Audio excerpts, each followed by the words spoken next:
The night sky, the dark blanket above our heads adorned with shining stars extending as far as the eye can see. One of the most appealing and mystifying of all sights. The beauty and the majesty of the universe have inspired awe and reverence in the best brains throughout history.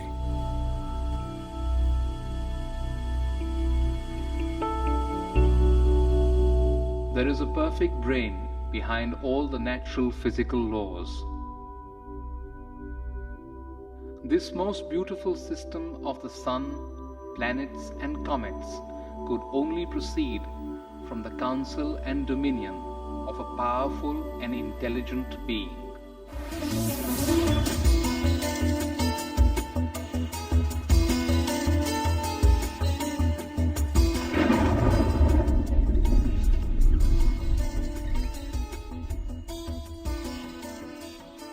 Please describe the symptoms of this manifest world. What is its background? How is it created? How is it conserved? And under whose control is all this being done? Many millennia ago, an advanced civilization revealed the mystery of the origin and nature of the cosmos. The term Vedic refers to the civilization of ancient India. Angkor Wat, the world's largest temple complex, with walls nearly 1/2 mile on each side, was built between 1112 and 1150 AD in Cambodia. Astronomy and Vedic cosmology are inseparably entwined at Angkor Wat. The central towers represent Mount Meru, the cosmic axial mountain. The 5 internested rectangular outer walls and moats indicate chains of mountains enclosing the world and the cosmic oceans beyond. Science Journal noted that Angkor Wat had encoded precise calendrical, historical, and cosmological themes into the architectural plan for the temple. As many as 18 astronomical alignments have been identified within its walls. Rarely in history has any culture given rise to a structure that so elaborately and expansively incorporates its concept of the cosmos. Similar integration of cosmology and architecture is seen in the massive Indonesian temple at Borobudur. The temple was laid out using the ancient method of Vastu Purusha Mandala. This square diagram harmonizes architecture with the annual movements of the celestial realm. The temple was constructed sometime around 775 AD.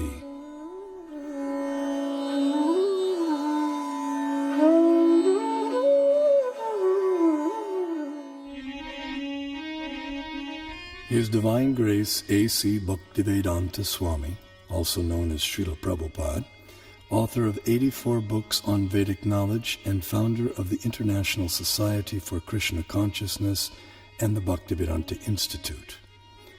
He desired to erect the world's largest planetarium depicting Vedic cosmology through modern technology. He hoped that this gigantic virtual 3D animated model would give the contemporary world access to the Vedic cosmos.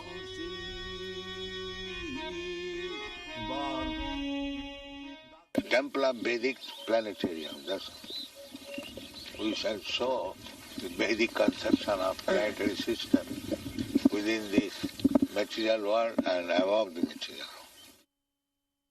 Vishwanandana Swami, a prominent scholar of Vedic cosmology in the line of Shripad Madhvacharya, feels that the planetarium will expand the horizons of modern cosmological knowledge. We have a lot of information about this universe in our Vedic and Puranic scriptures. So certainly, a person who is interested in exploration, he would get some material for exploration. The planetarium had many different exhibits, so he wanted some exhibits that would create this doubt in science that they don't have the proper explanation, and that the Bhagavatam has a better explanation. In the temple, and that, it would show the Vedic cosmology. And I think later on he said that even if the scientists don't accept it, we don't care. We just show what's in the Bhagavatam. We don't care whether people accept it or not, but we should just show it. In a letter to Bhakti Swarup Damodar Swami, Srila Prabhupada delineated 4 phenomena to be explained in the planetarium. Explain the passing seasons, the eclipses and the phases of the moon, and the passing of day, night, etc. Then it will be a very powerful propaganda. The literature of that period contains a wealth of cosmological knowledge encoded in Sanskrit, arguably the world's oldest language. This knowledge has the potential to enrich our understanding of the cosmos we live in.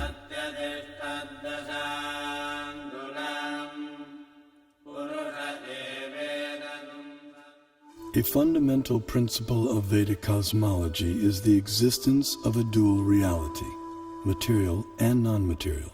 Here we see the non-material sky filled with innumerable planets of permanent stature. Among these, the topmost planet, Goloka, is shaped like a lotus flower, and it is here that the super-intelligent designer of the cosmos, Sri Krishna, resides with his associates. Although knowledge of the non-material realm remains beyond ordinary perception, the Vedic knowledge of the material cosmos has been recognized as extraordinary by many eminent Western thinkers. As in Hindu mythology, it is a continual dance of creation and destruction involving the whole cosmos, the basis of all existence and of all natural phenomena.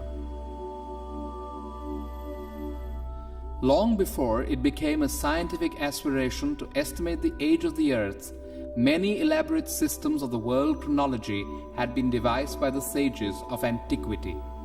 The most remarkable of these occult timescales is that of the ancient Hindus. Indian cosmologists, the first to estimate the age of the earth at more than 4 billion years, they came closest to the modern ideas of atomism, quantum physics. To the philosophers of India, however, relativity is no new discovery, just as the concept of light years is no matter for astonishment to people used to thinking of time in millions of kalpas. A kalpa is about 4,320,000 years. The Hindu religion is the only one of the world's great faiths dedicated to the idea that the cosmos itself undergoes an immense, indeed an infinite, number of deaths and rebirths.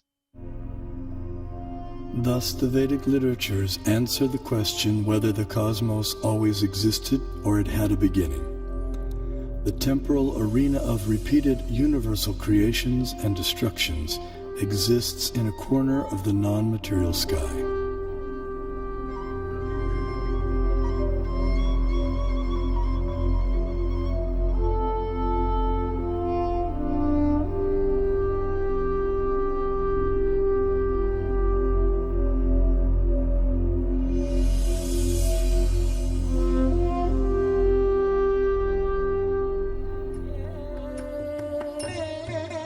This material nature, which is one of my energies, is working under my direction, O son of Kunti, producing all moving and non-moving beings.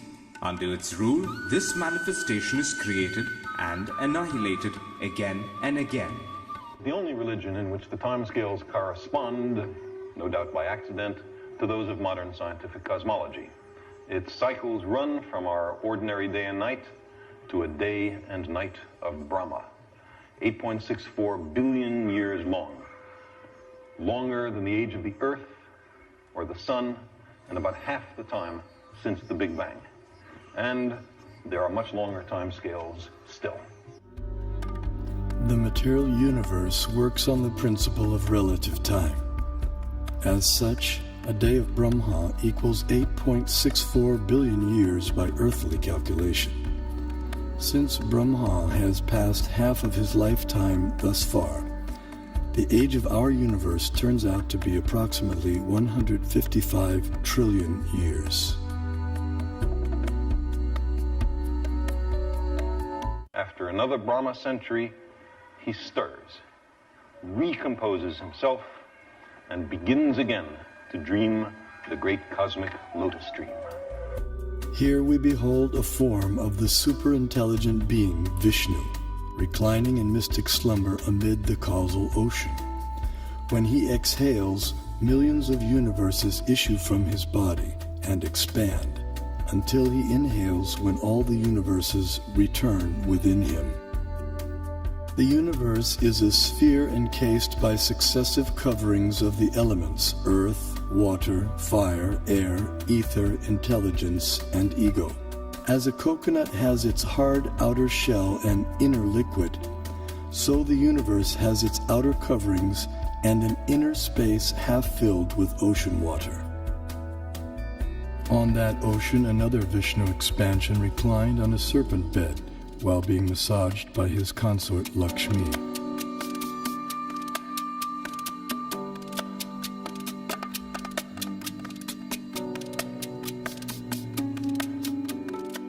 From his navel arose a lotus on which Brahma was born. Initially, the universe was pitch dark and Brahma engaged in meditation. Then he was empowered to create the universe.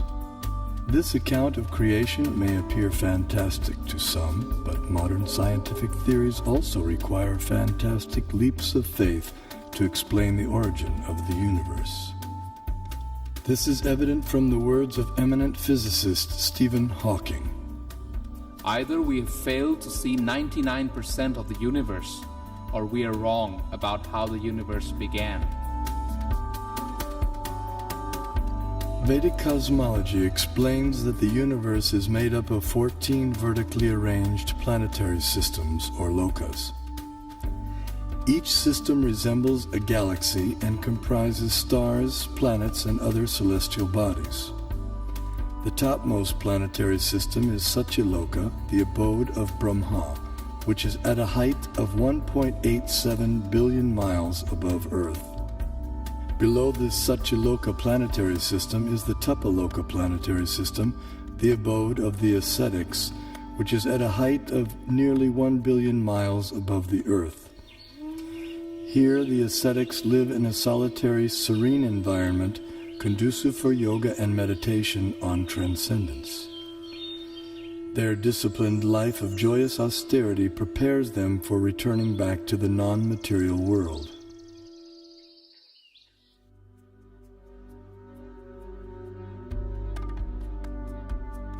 As we move down from Tapaloka, we pass through Maharloka and Janaloka until we reach the Svargaloka planetary system, also known as heaven.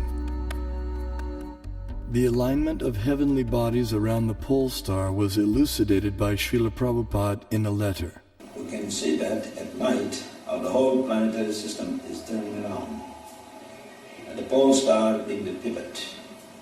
Its planet has its orbit fixed, but the sun is moving up and down, north and south.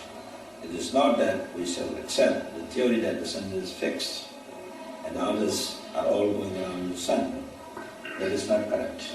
In talks with leading disciples, Srila Prabhupada compared the revolution of planets and stars to a spectacular rotating chandelier. It's like this chandelier, and so the whole thing is moving. Then he developed this idea of the temple of the Vedic planetarium, and how he'd always go like this, dome, dome. He'd hold his hand like that, and he'd say, and then from the center of the dome, a chandelier, which shows the planets according to the Vedic version. Some spectacular kind of chandelier. This planetary system is rotating from east to west, and it is hanging like the chandelier, taking shelter of the pole star. That we can see every night. That the pole star or the North Star remains fixed and does not orbit in the sky is well known to astronomers and sailors alike. Less known is the fact that the pole star rotates powerfully on its own axis. The ancient Vedic text called Matsya Purana explains, "The planets and stars are all attached to the pole star by invisible astral cords of wind called pravaha. The revolution of the pole star causes the orbital motion of other planets and stars." Through meditation, yogic astronomers visualize the planets and stars as different parts of the body of Shishumar, the transcendental dolphin. The pole star, the topmost of the heavenly planets, is like the capital of the middle universe. Here, the third form of Vishnu resides on an ocean of milk. In times of universal disturbances, the demigods headed by Brahma come here to appeal for help. The pole star is also the abode of Dhruva, a pure and exalted devotee of the Lord.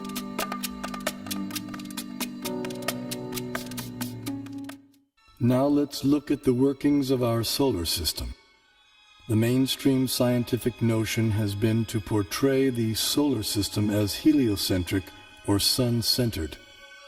In the Vedic geocentric model, the sun, planets, and constellations revolve around the Earth in an approximately 24-hour period.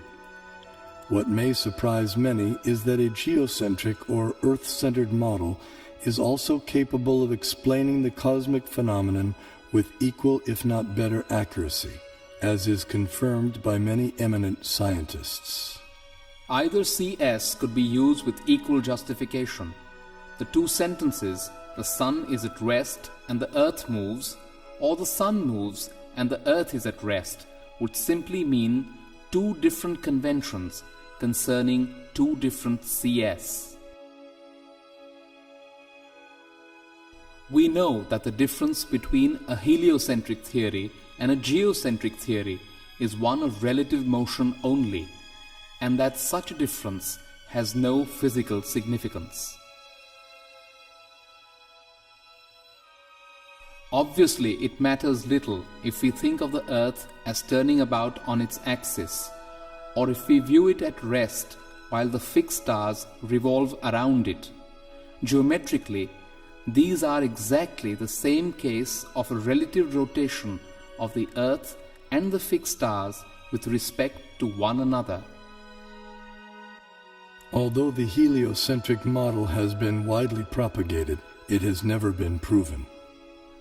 There is no planetary observation by which we on Earth can prove that the Earth is moving in an orbit around the Sun. Mathematically, there is nothing wrong in this system because we are observing from the Earth and it is the relative motion that really matters. So if you assume that the Sun goes around the Earth, there is nothing wrong because it's a question of relative motion. The Vedas give amazing information about the Sun. Do you know what energy runs the Sun? Is it nuclear fusion? Is it volcanic energy? The Vedas say it is water. Yes, water. The Sun evaporates water from all over the creation and uses it as fuel, just as lightning uses moisture. Modern science knows that sunlight contains many types of rays, such as ultraviolet, infrared, gamma rays, X-rays, etc. The Vedas describe that sunlight contains 100,000 different types of rays, each possessing specific subtle properties. Just as in a house, electricity regulates coolness, heat, light, sound, etc., so the sun's rays control heat and cold, day and night, summer and winter, darkness and light throughout the universe. The Vedic geocentric model explains how the sun moves around the pole star situated vertically above Earth's North Pole. As the sun goes around the Earth globe, we experience day and night. The stationary Earth, unlike the pole star, does not revolve on its own axis, though it is slightly tilted toward the pole star. During summer in the northern hemisphere, the North Pole experiences 6 months of daylight. Conversely, during summer in the southern hemisphere, the South Pole experiences 6 months of daylight. These 6-month periods correspond to a day and night for the demigods living in the heavenly planetary system. Vedic cosmology accounts for this phenomena by the vertical motion of the sun, technically called Uttarayana and Dakshinayana. The sun moves upward on an incline for half a year and then downward for the next half. This motion produces 2 effects on Earth, namely the changing of the seasons and the varying durations of day and night. Ordinary vision sees the sun to be a mere globe of fire. However, celestial vision reveals a personality residing over the sun. His name is Vivasvan, and he rides on a golden chariot pulled by 7 divine horses at a speed of 16,000 miles per second. The chariot has 1 wheel which moves on celestial Manasottara mountain. The horizontal shaft is linked to the axial hub of the universe, Mount Meru, and the diagonal shaft is linked to the pole star. With each circular path, the wheel gradually moves laterally inward for 6 months and then outward for 6 months. Similar to the chariot's vertical motion, this lateral action fine-tunes seasonal changes on Earth. When the orbital motion of the sun is viewed from above, its illumination is seen to extend out to half of the greater Earth plane.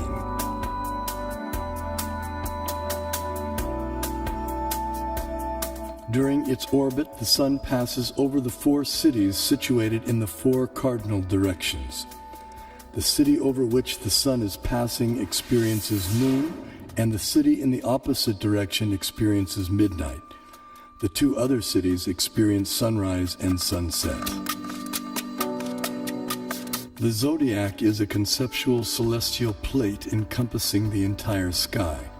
Like the face of a clock, the zodiac is divided into 12 divisions of 30 degrees each, called signs of the zodiac, or rashis. Each named according to the constellation of stars residing within them. These signs serve as a set of reference markers for measuring the movements of the moon, sun, and the planets. The zodiac completes 1 clockwise revolution of 360 degrees in every 24-hour period. The moon travels through the zodiac, but due to its slower angular velocity, it completes only about 347 degrees in 24 hours, falling behind by about 13 degrees. The day after the new moon day, we see 1 moon phase.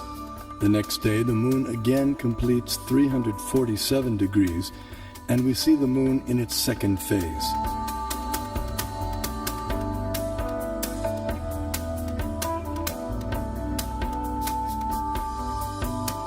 In this way, the moon appears to travel in the opposite direction through the zodiac. This is also called retrograde motion. Thus, the phases of the moon increase each day for 15 days until the full moon. Then the moon's phases decrease gradually by 1 phase each day until the dark moon night. The Srimad Bhagavatam describes the vertical positions of the planetary orbits. First above the Earth plane is the Sun at a height of 0.8 million miles. Next higher comes the Moon at 1.6 million miles, followed by the Nakshatras, 28 stars, at twice the height, then Venus, Mercury, Mars, Jupiter, Saturn, Saptarishi constellation, and then finally the pole star at a height of 30.4 million miles. Although the Sun is 0.8 million miles above the Earth plane, its horizontal distance from the Earth is much greater. Although varying with the seasons, the mean Earth-Sun distance works out to be approximately 100 million miles. 80,000 miles below the Sun is a dark or invisible planet named Rahu. When this planet comes between Earth and the Sun on the new moon day, or Amavasya, while the moon is in the same conjunction or straight line, a solar eclipse takes place. The eclipse is full for those on Earth who are situated in line with the conjunction, while others may see it partially. Similarly, when Rahu comes between the Earth and the Moon on the full moon day, or Purnima, while the Sun is in the same conjunction, a lunar eclipse takes place. This is seen by anyone on Earth who can see the Moon. The eclipse is either full or partial depending on the movement of Rahu. At least 5,000 years ago, the Vedas were able to predict eclipses precisely. This science is still used today with the same extraordinary accuracy. Science is defined as systematized knowledge of things around us. So if we prove that Vedic cosmology is systematized knowledge, that would prove, in other words, scientific nature of Vedic cosmology. Modern cosmic science is only a few centuries old, whereas our Vedic cosmology is several thousands of years old. So the modern science certainly cannot be a base for ancient Vedic cosmology. Vedic cosmology presented from the Vaishnava point of view and as based on the Vedas will find appreciation by real scientists because it has its own scientific basis. Science has always changed. Over the centuries, one theory after the other has come and replaced the former theory. And what is prevalent, everyone has accepted. But Vedanta doesn't change. Do you say that these modern scientists have found out everything in this universe? They have not explored all the possibilities in the field of cosmology. Only they have explored to some extent. They have seen through this Nalika Yantra or the telescopes and microscopes, etc., which are having their own limitations. And people getting the information through limited devices, can they say they know everything? I don't agree with this particular point at all. Kepler put Sun at a distance of 30 million miles from Earth, but the modern scientists placed the same Earth at a distance of 93 million miles. In 1930, Pluto came into existence. 2006, it vanished. To realize the vision of the Vedic planetarium, Srila Prabhupada wanted a diagram depicting the structure of the universe. To this end, he engaged devotees and artists in drawing maps according to Srimad Bhagavatam. Those three, and I was doing maps. We had some big pieces of paper, and then after this, I was there for discussions, and I would take some notes, and then try to make these maps. They were present sometimes while I was making the maps. Other times I would make the maps on my own. And I only think there were about 3 or 4 maps from Bhumandala. But, so I made this one big map. One of the maps was the concentric overview of Bhumandala. Simultaneously, Srila Prabhupada sent out leading students to find a competent Vedic astronomer. After extensive searching throughout India, finally on April 30th, 1977, a reputed South Indian pundit was brought to Bombay, India to meet Srila Prabhupada. In the 5th canto, there is a description of the planetary system. Yes, sir. So we want a diagram. Yes, sir. So kindly help us. This planetary system is hanging. Yes. Urdhva Dosaka. Same thing is explained in the Srimad Bhagavatam. But how it is hanging and where a different situation of the planets and plateaus and hills. So, as far as the book is concerned, kindly make a diagram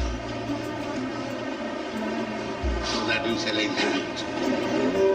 Because able to prepare the diagrams and other things. And during that summer of 77, Prabhupada had a lot of meetings with him and Tamal Krishna Maharaj to discuss how to do this Vedic planetarium. And they actually sent people out, they tried to get people from South India. There was a lot of effort that was made, to try to get a good concept of how to present it. But they couldn't find anybody who was able to do it, at least not to Prabhupada's satisfaction. So it was one of the things that Prabhupada left with us. Srila Prabhupada's desire for the diagram was not to go unfulfilled. That elusive map was discovered by Srila Prabhupada's disciples at the holy village of Melakote, some 50 kilometers north of Mysore, Karnataka in India. This diagram accurately depicted the entire cosmology of Srimad Bhagavatam in an ingenious yet simple rendering. The person through whom it was revealed to the world was the 19th century scholar saint Tiruvenkata Ramanuja G.R. Swami. Born in Sri Perumbudur, Tamil Nadu, Tiruvenkata Swami went on to become an acharya or spiritual leader in the preceptorial line known as the Sri Sampradaya.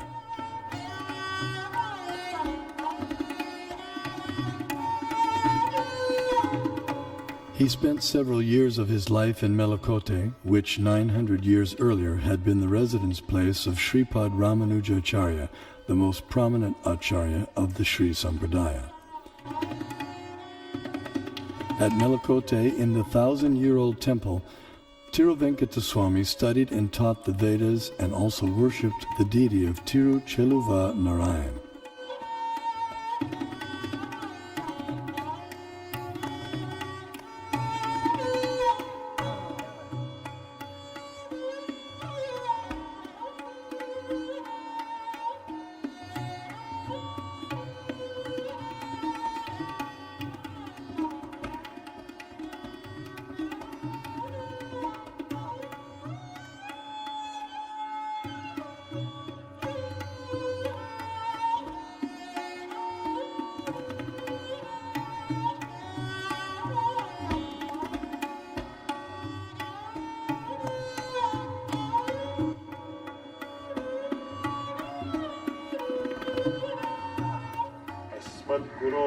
भगवतोऽस्य दयैकसिन्धोः रामानुजस्य चरणौ शरणं प्रपद्ये.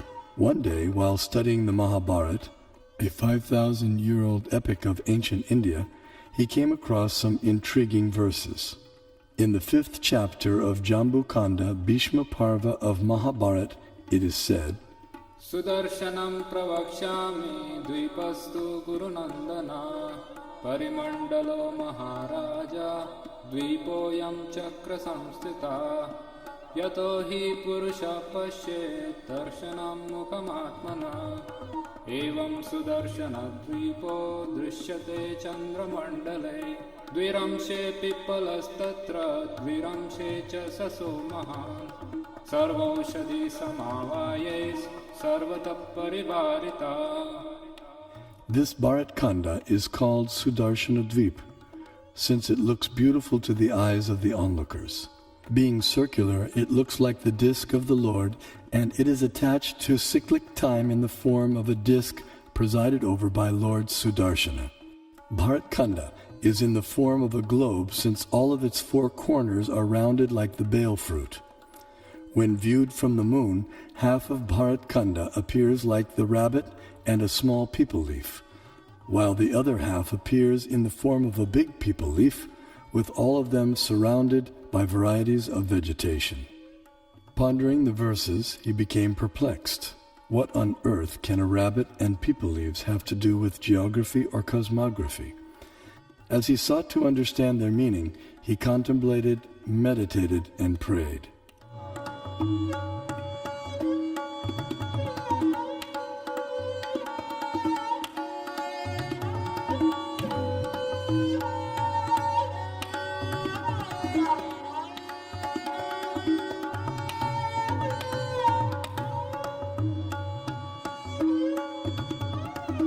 Finally, by divine inspiration, He sketched a drawing of the rabbit and the people leaves, but still remained mystified about their connection with the Earth's geography. Suddenly it dawned on him that if the drawing was turned upside down, the rabbit perfectly corresponded with Europe, Asia, and Africa, while the people leaves corresponded with North America, South America, and Australia. These continents comprise our Earth, which the Mahabharata calls Bharatkanda. Vishnu Purana also describes the Earth as Bharatkanda and gives its diameter as 8,000 miles. The Earth is also referred to by the name Bharatkanda in the invocation Sankalpa mantra chanted by Brahmana priests since time immemorial up until the present day. Jambudvipe Bharatavarshe Bharatakande Meroho Dakshine Pash. Vedic cosmology gives descriptions of the entire cosmos, including its subtle features. Perception and access to these subtle features, however, requires karmic qualification. Consequently, much of the cosmos described earlier, as well as parts of the cosmography about to be described, are imperceptible and inaccessible to us earthly inhabitants. Bharatkanda is one of the 9 islands of the larger and originally bow-shaped Bharatvarsha, which was divided by the sons of Sagara. Being completely surrounded by water, the islands are mutually unreachable. In the Vedas, Bharatkanda, our Earth, is also referred to by other names such as Sudarshan Dvip, Kumarika Dvip, and Navadvip, etc.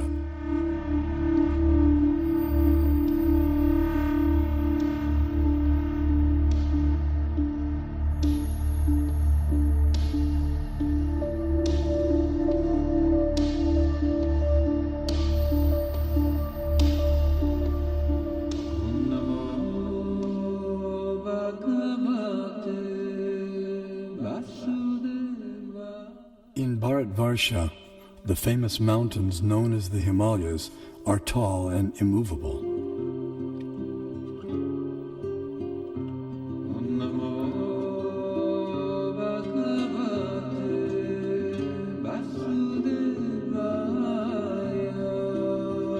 Here we find an abode of Lord Shiva, the greatest of the demigods.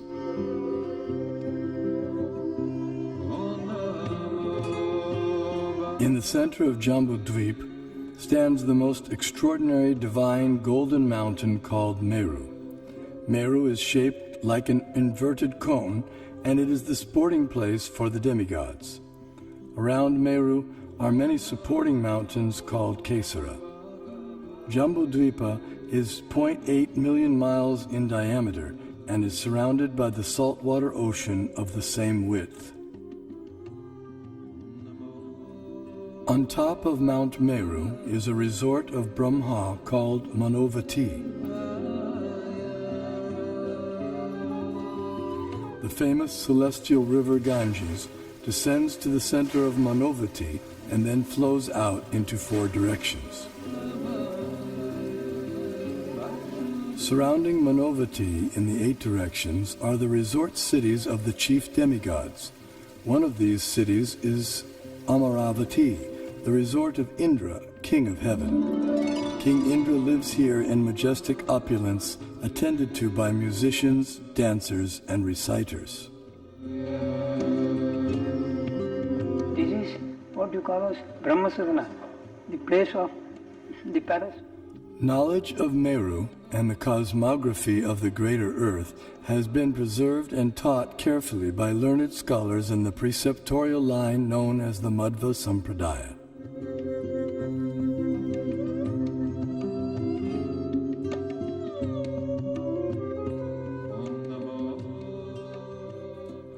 The greater earthly planetary system extends out to the edges of the universe and has a diameter of 4 billion miles.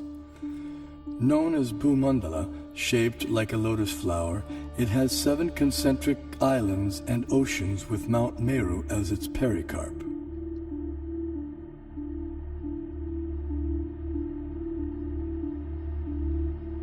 The 7 oceans respectively contain salt water, sugarcane juice, liquor, clarified butter, milk, emulsified yogurt, and sweet drinking water. Sometimes Vedic cosmology is misconstrued as portraying the Earth to be a flat disk. This flat Earth misconception arises partly due to our inability to understand Vedic nomenclature.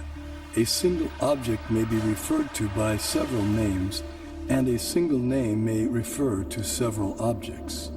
For example, the term Earth may be used to describe at least 6 different aspects of cosmology. The Earth we live on is indeed a globe, as explained by the Sanskrit word parimandale, meaning spherical, used in the Mahabharata text. The flat disk refers to the greater earthly planetary system of Bhumandala. 4 elephants of inestimable size are placed at the 4 directions for balancing the greater Earth. Below the earthly planetary system are 7 subterranean realms named Atala, Vitala, Sutala, Talatala, Mahatala, Rasatala, and Patala, which do not receive sunlight and which are inhabited primarily by demoniac living entities. To reach the first one must go 80,000 miles downward through underground tunnels. At successive depths of 80,000 miles are the remaining 6 netherworlds, all of which are fully developed underground civilizations. In the 4th level downward, Talatala Loka, lives the magical architect Maya Danava, who has designed many brilliantly decorated cities where proud materialists reside. Below the netherworlds are the 28 hellish planetary systems.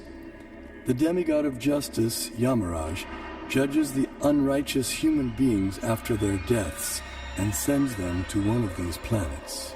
There, errant souls are administered appropriate punitive measures corresponding to their misdeeds.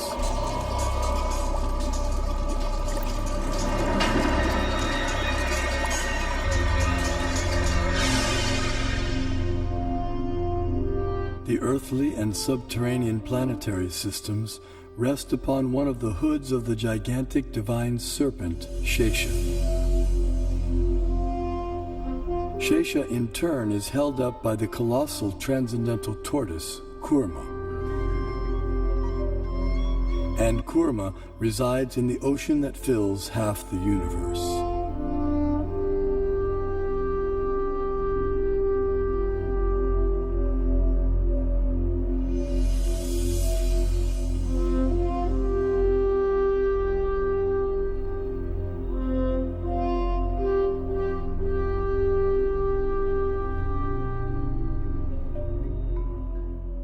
We had the great stalwarts in Kerala, like Madhava, who gave infinite series formulae for sine, cosine, pi, nearly 2 centuries before Newton was born, to teach calculus to the world. Albert Einstein also recognized the contribution of Vedic mathematics to science.